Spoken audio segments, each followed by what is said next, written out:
Hey everyone, and welcome. Today, we're going to dig into a really powerful and honestly, kind of counterintuitive idea. What if the secret to getting what you want wasn't about adding more, but about subtracting? We're going to break down a formula for success that actually starts by looking failure right in the eye. So let's just start with a question I think we've all wrestled with at some point. You know that feeling, right? You set a goal, you make the perfect plan, you put in all the work, and you still don't get there? Why is success so incredibly hard to nail down, even when we're giving it everything we've got? Well, our first instinct when we fail is usually to look for something to blame outside of ourselves. It was the economy, or just bad luck, or maybe what someone else did. But the idea we're exploring today flips that around. It suggests the real culprit is a lot closer to home. It's our own internal weaknesses, our mindset, and that sneaky little thing called our comfort zone.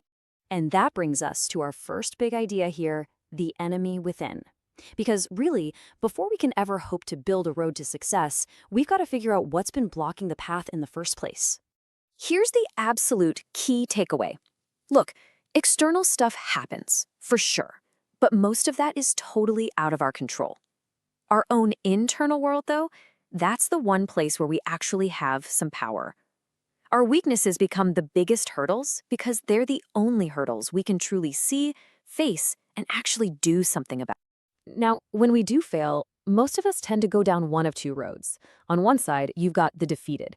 These are the folks who just accept failure as their fate and pretty much stop trying. Then on the other side, you have the misguided. They keep pushing, they keep working hard, but all that effort is pointed in the wrong direction, so it just gets wasted. Either way, you end up at a dead end. So if those typical reactions don't work, what does? Well, the answer comes from a pretty unexpected place, mathematics. And this is where we get to introduce something called the inversion formula. Think about it. Our go-to impulse for success is always to add something, right? More effort, more hours, more resources. But what if that whole approach is just fundamentally flawed? The inversion formula totally flips that script. The solution isn't about addition at all. It's about subtraction. It's about systematically finding and then removing the things that are causing you to fail in the first place. And the mind behind this brilliant idea wasn't some modern-day life coach. It was a 19th century German mathematician named Carl Jacobi. This guy was a total prodigy, a university professor by 25, and he figured out that sometimes the absolute best way to solve a really tough problem was to just invert it, to turn it upside down.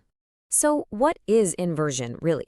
It's this simple but honestly mind-blowing idea that the solution is already hidden inside the problem. So instead of asking, how do I succeed, you ask a different question. What's causing me to fail? Once you find those causes and get rid of them, success is just what's left. Okay, so that's the big picture theory. But how does it actually work in real life? Let's break this down into a practical, 4-step guide that you can start using right away. All right. Here's the framework. First, you have to define a specific failure.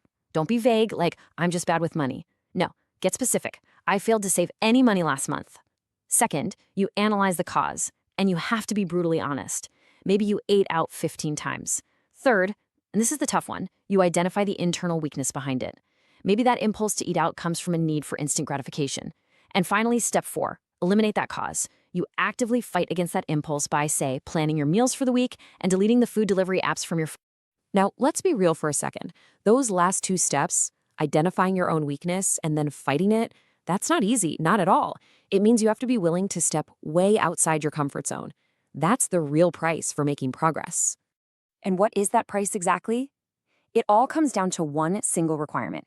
You have to be willing to leave your comfort zone to face your own mistakes. Think about it. Those weaknesses we have, procrastination, fear, avoiding hard conversations, that stuff is our comfort zone. It feels familiar. Real, lasting change only happens when we decide to ditch those comfortable habits and really fight back against our own errors. That discomfort, that's just the cost of admission to success. This quote from Pundit Sri Ram Sharma Acharya just hits the nail on the head. It perfectly sums up everything we've been talking about. Success isn't about some magical stroke of luck or just grinding harder. It's what's left standing after you've taken apart and removed all the reasons you were failing. So I'll leave you with this final thought, a question to really take with you. Think about a goal you have right now. Instead of asking what else you can possibly add to the pile, ask yourself, what can you subtract? What is one single cause of failure, big or small, that you can start to eliminate, starting today?